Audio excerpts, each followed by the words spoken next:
우울감, 우울한 느낌이랑 우울증이랑은 달라요. 보통 정상적인 거는 우울감이에요. 당연히 살다 보면은 일시적으로 우울할 수 있어요. 또 조금 길게 우울할 수 있어요. 그리고 성향에 따라서 좀 우울한 성향도 있어요. 근데 여기 중요한 구분이 뭐냐면 물에 빠지진 않았어요.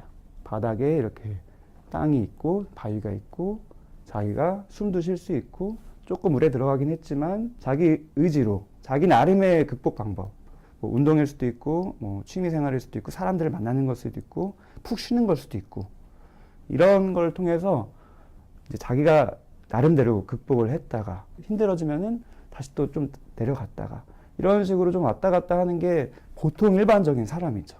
당연히 정상이에요. 그리고 이런 게 필요하기도 해요.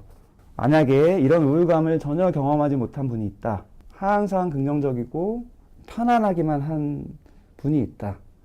그분이 사회생활할 때 되게 좋을까요? 반대로 정신과 의사가 우울감을 한 번도 경험해보지 못한 항상 편안하고 항상 차분하고 항상 긍정적이고 이런 분이 그렇지 않은 분들을 상담하고 그분을 이해할 수 있을까요? 사회생활도 마찬가지고 그래서 이런 기복이 어느 정도 있는 게 사회성에 굉장히 중요한 요인이기도 하고 그런데 우리나라의 문화가 나의 감정, 정서 상태를 표현하는 게 굉장히 터부시돼요.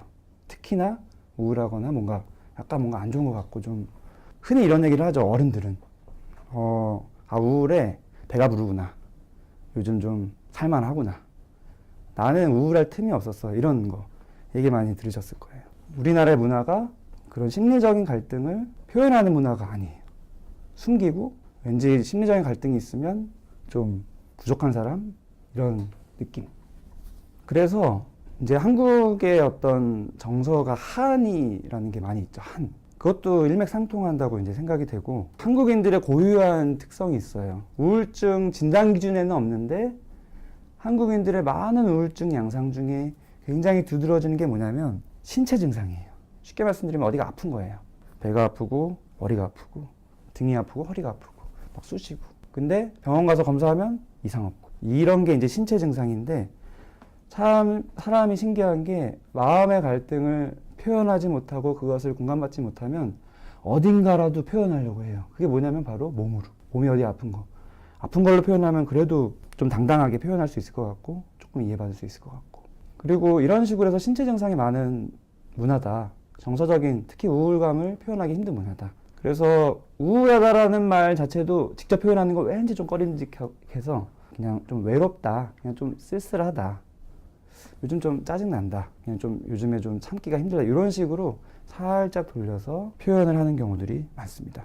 한국은 문화상 우울감 자체도 좀 터부시되는 문화라서 너무 아쉽다. 조금 더 이제 심리적으로 잘 들여다보면은 학생이든지 아니면 직장인이든지 내 어떤 상황에서 내가 지금 뭔가를 해야 되는, 열심히 해야 되는 그런 상황인데 반대로 막 의욕이 생기고 막 열심히 동기가 생기고 막 이래야 되는데 반대로 우울하다. 그러면은 정말 많은 분들이 동기부여 영상을 봐요. 동기를 좀 얻어야겠다. 또는 자신을 가혹하게 또 채찍질을 해요. 정신 차려야 된다. 내가 지금 이걸 해야 되는데 이렇게 우울해 있으면 안 된다. 이런 식으로 자기 감정을 인식하고 수용하기보다는 억지로 바꾸려고 해요. 열심히 으쌰으쌰. 헝그리 정신이죠. 좀 선진국스럽지 않아요. 이런 헝그리 정신은.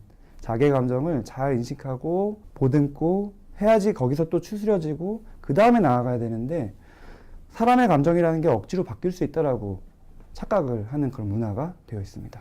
왜 이런 얘기를 드리냐면 우울감이 자기가 잘 못 챙기다 보면은 그게 점점점 쌓이고 이런 식으로 해서 이제 우울증으로 또 진행되고 이런 것들이 있어서 어떻게 보면 예방 측면에서 말씀드리는 거예요. 그래서 제가 꼭 추천드리고 싶은 거는 요즘 우울하다 이런 감정이 드실 때는 택찍질하지 마세요.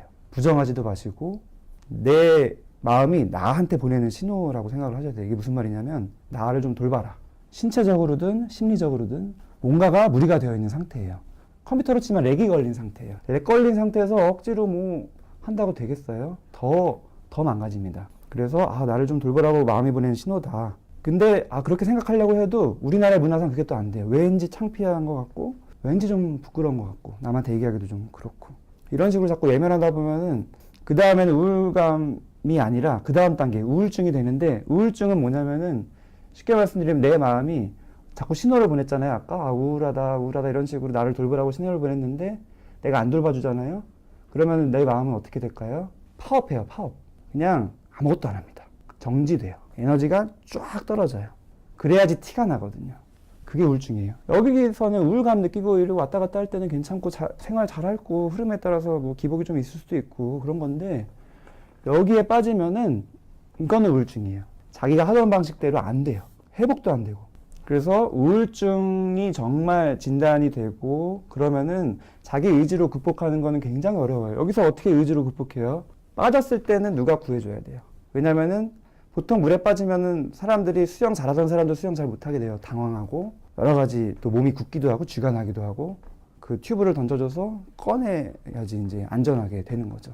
우울증은 무조건 전문적인 치료를 받아야 된다 이 얘기를 드리는 건 아니라 의지로 극복하는 게 거의 불가능에 가까울 수 있다라는 거를 아셔야 돼요. 그래서 다른 사람들이 뭐 우울증이 있을 때 정말 하지 말아야 될 말, 의지가 약하다. 의지랑 전혀 상관없어요. 자기 스스로를 볼 때도 내가 우울증이 걸린 건 의지가 약해서 우울증이 걸린 거고, 우울증에서 빠져나오지 못하는 것도 의지가 약해서 그러지 못하는 거고. 이 구분이 대략 되시죠? 자기 자신을 잘 돌보셔야 되고 항상 내 마음에 내가 편이 되어줘야 돼요. 왜냐면은 내 마음을 제일 잘하는 사람은 나라서.